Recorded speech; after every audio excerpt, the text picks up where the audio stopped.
जय हिंद दोस्तों, मेरा नाम है अनिरुद्ध और मैं आप सभी का स्वागत करता हूं इंडिया डिकोडेड पर। दोस्तों, आज से लगभग 3 से 4 साल पहले अमेरिका के द्वारा एक ही झटके में रशिया के अरबों डॉलर के जो फॉरेक्स रिजर्व्स थे उनको फ्रीज कर दिया गया था। लेकिन आज दोस्तों the tables have finally turned, because अब रशिया की द्वारा खुद इस चीज को लेके अनाउंसमेंट करी गई है कि उनके जो गोल्ड रिजर्व्स हैं वो उनके इतिहास में पहली बार $400 बिलियन के मैमथ नंबर को अब एक्सीड कर चुके हैं। आप लोग यहां पे देख सकते हैं, ये खबर जानी मानी रशियन मीडिया स्पुतनिक के द्वारा रिलीज करी गई है। बल्कि कहानी यहां पे खत्म नहीं होती, बिकॉज जिस डॉलर को दुनिया की सबसे ताकतवर करेंसी माना जाता था, आज उसी डॉलर पर दोस्तों तीन दिशाओं से एक तरीके से हमला हो रहा है। रशिया की तरफ से तो आप देख ही रहे हैं, उधर से चाइना के द्वारा जिन्होंने कल अनाउंसमेंट करी, अपने बैंकों को गाइडलाइंस दे दी कि आपको आगे चल करके यूएस ट्रेजरी बॉन्ड्स को डंप करना शुरू करना है।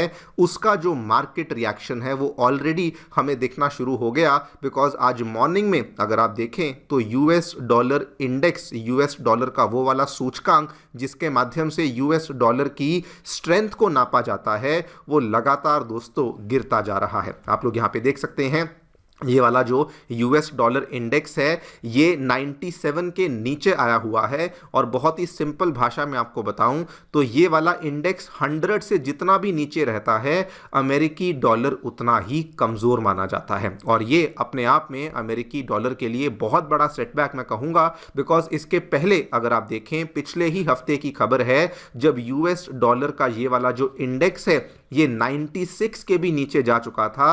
एंड तब से इसमें कोई खास इंप्रूवमेंट देखने को नहीं मिली, बल्कि जैसे ही चाइना के द्वारा ये वाली अनाउंसमेंट करी गई, यूएस डॉलर इंडेक्स में हमें और भी ज़्यादा गिरावट देखने को मिली। और तीसरी तरफ से दोस्तों जो थोड़ी बहुत कसर बाकी थी वो जापान के द्वारा पूरी कर दी गई। बिकॉज अगर आप जापान की न्यूज़ को फॉलो कर रहे होंगे, जापान में नई पीएम आ चुकी हैं। एंड जैसे ही जापान में नई पीएम आई, जैसे ही उनकी इलेक्शन विक्ट्री का ये न्यूज़ सामने आया, इमीडिएटली जो जापानीज करेंसी येन तक थी उसमें भी हमें बहुत ही बड़े लेवल का उछाल देखने को मिला। आप यहाँ पे अगेन देख सकते हैं जापानीज येन का जो चार्ट है with regards to US dollar, ये आंकड़े उतने मैटर नहीं करते, ये दोस्तों ट्रेंड मैटर करता है कि पिछले 5 दिनों में अगर आप देखें तो Japanese yen as compare to the अमेरिकी डॉलर ये लगातार स्ट्रेंथन होता जा रहा है। It is very very clear कि अमेरिका के डॉलर को अब यहाँ पे सपोर्ट नहीं मिल रही है।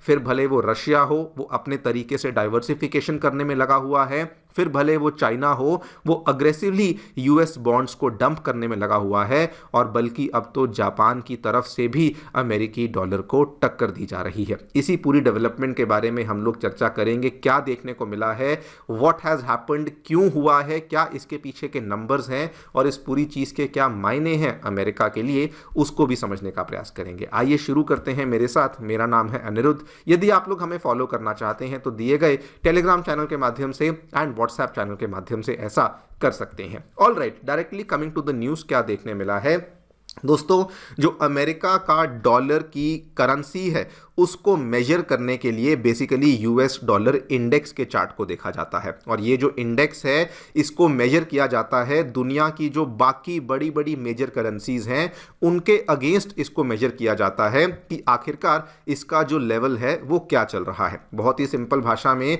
जितना भी ये 100 के नीचे रहेगा उतना माना जाएगा कि ये वाला आपका करेंसी वीक है, जितना भी ये 100 के ऊपर रहेगा उतना माना जाएगा कि ये करेंसी उतना ही स्ट्रांग हो चुका है। और दोस्तों ये वैसे तो पिछले ही हफ्ते अपने 4 ईयर लोवेस्ट लेवल्स पे चल रहा था जब ये 96 के नीचे आ चुका था, लेकिन आज की डेट में भी ये आपको 97 के ही नीचे देखने को मिल रहा है। अगर आप इस चार्ट को जाके देखेंगे तो यू विल रियलाइज कि ये नंबर फिलहाल 96.9 के आसपास घूम रहा है। नाउ ये क्यों हुआ है उसके बारे में हम लोग बातचीत करेंगे, लेकिन द फैक्ट कि यूएस डॉलर इंडेक्स लगातार हमें इतने लोअर लेवल्स पे देखने को मिल रहा है, it is very very clear कि दुनिया भर में जो ऑल्टरनेटिव एसेट्स हैं, फिर भले वो गोल्ड हो या दुनिया की दूसरी करेंसीज हों, उनकी डिमांड इतनी ज़्यादा बढ़ चुकी है कि यहाँ पे दुनिया का जो कॉन्फिडेंस है वो यूएस डॉलर में कम हो चुका है, जिसकी वजह से हमें यहाँ पर ये आंकड़े कम देखने को मिल रहे हैं। नाउ क्वेश्चन आता है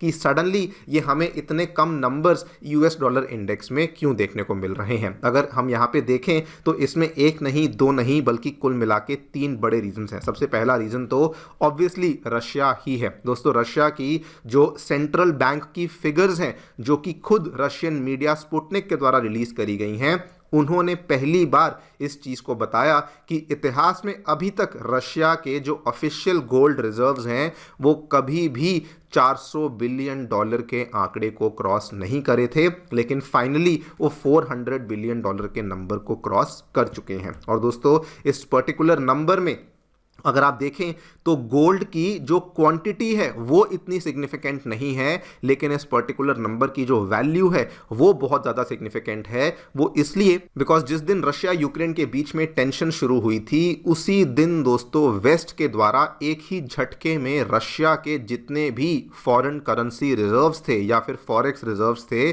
उनको फ्रीज कर दिया गया था। वो नंबर कितना था?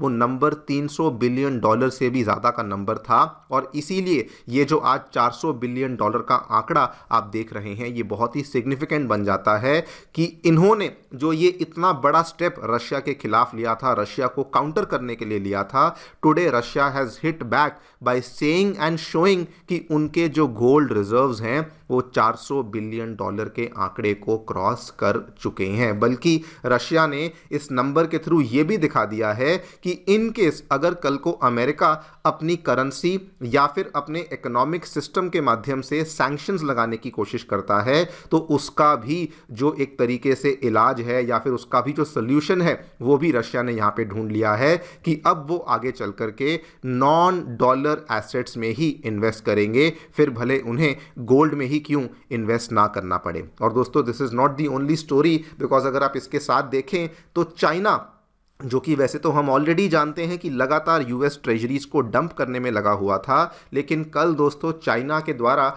इन a very very major move अपने ही बैंकों को गाइडलाइंस दे दी गई।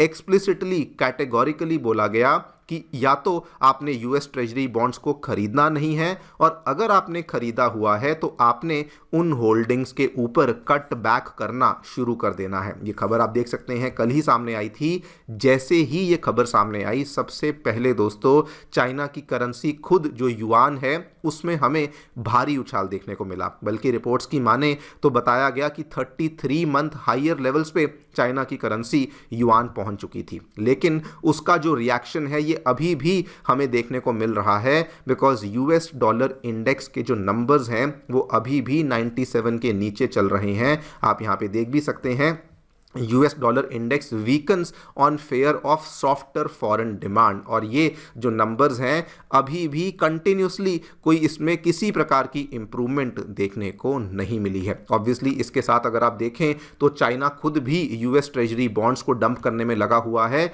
और वो भी आंकड़े कोई बहुत छोटे मोटे आंकड़े नहीं, they are also very very phenomenally huge numbers. Because अगर आप 2013 की पीक को देखें तो चाइना के पास $1.3 ट्रिलियन की यूएस ट्रेजरी बॉन्ड्स थे, लेकिन 2025 में वो नंबर केवल $682 बिलियन के आसपास पहुंच चुका है। यानी कि पिछले 12 सालों में चाइना ने ऑलमोस्ट 48% से ज्यादा के यूएस बॉन्ड्स को डंप कर दिया है। आप चाहें तो ये वाला चार्ट भी देख सकते हैं। एक टाइम था जब अमेरिका के यूएस ट्रेजरी बॉन्ड्स की होल्डिंग चाइना के पास लगातार बढ़ रही थी, लेकिन अब टाइम एग्जैक्टली उसका विपरीत हो चुका है। अमेरिका के यूएस ट्रेजरी बॉन्ड्स की होल्डिंग्स चाइना के पास लगातार कम हो रही है, और दोस्तों ये नंबर्स में भारी गिरावट देखने को मिली है। एंड फाइनली जो बची कुची कसर थी वो जापान ने पूरी कर दी। जापान में कल आपने देखी होगी खबर सामने आई थी, वहाँ पे नई प्राइम मिनिस्टर आई हैं सने टकैची। जैसे ही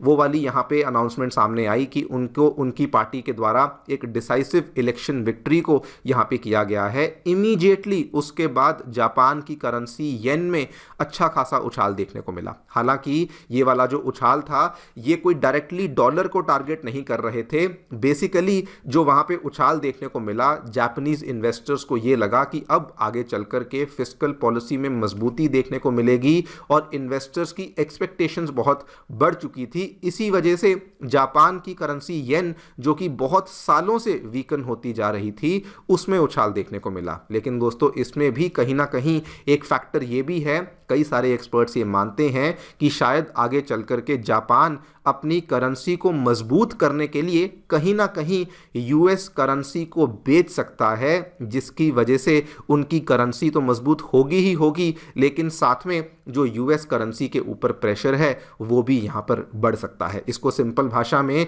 जापानीज येन इंटरवेंशन कहा जाता है और ये भी रीज़न रहा कि जापानीज येन में हमें सडनली पिछले 2-3 दिनों से लगातार उछाल देखने को मिल रहा है। कुल मिला के अगर आप इन सभी डॉट्स और सभी पॉइंट्स को जोड़ें, it is very very clear कि अमेरिका की करेंसी के ऊपर फिलहाल बहुत ही तगड़ा प्रेशर बना हुआ है। अगर आप इस चीज़ को ब्रिक्स कंट्रीज के द्वारा लिए गए स्टेप्स के साथ जोड़ें तो और ज़्यादा क्लियर हो जाता है, बिकॉज ब्रिक्स में केवल चाइना नहीं बल्कि इंडिया के द्वारा भी लगातार यूएस ट्रेजरी होल्डिंग्स को रिड्यूस किया जा रहा है, अपने गोल्ड रिजर्व्स को बढ़ाया जा रहा है। बल्कि जो कंट्रीज हैं, रशिया इंडिया हुई, रशिया चाइना हुई, ब्राज़ील चाइना हुई, ये जल्दी से अब अपनी जो बायलेटरल सेटलमेंट्स हैं इसको भी दूसरी करेंसीज में करना शुरू कर रही हैं। या तो वो लोकल करेंसीज का इस्तेमाल कर रही हैं या फिर वो नॉन डॉलर करेंसीज का इस्तेमाल करना शुरू कर चुकी हैं। इस पूरी चीज़ को लेके मैंने कई सारी वीडियोस बनाई हैं, कैसे इंडिया के द्वारा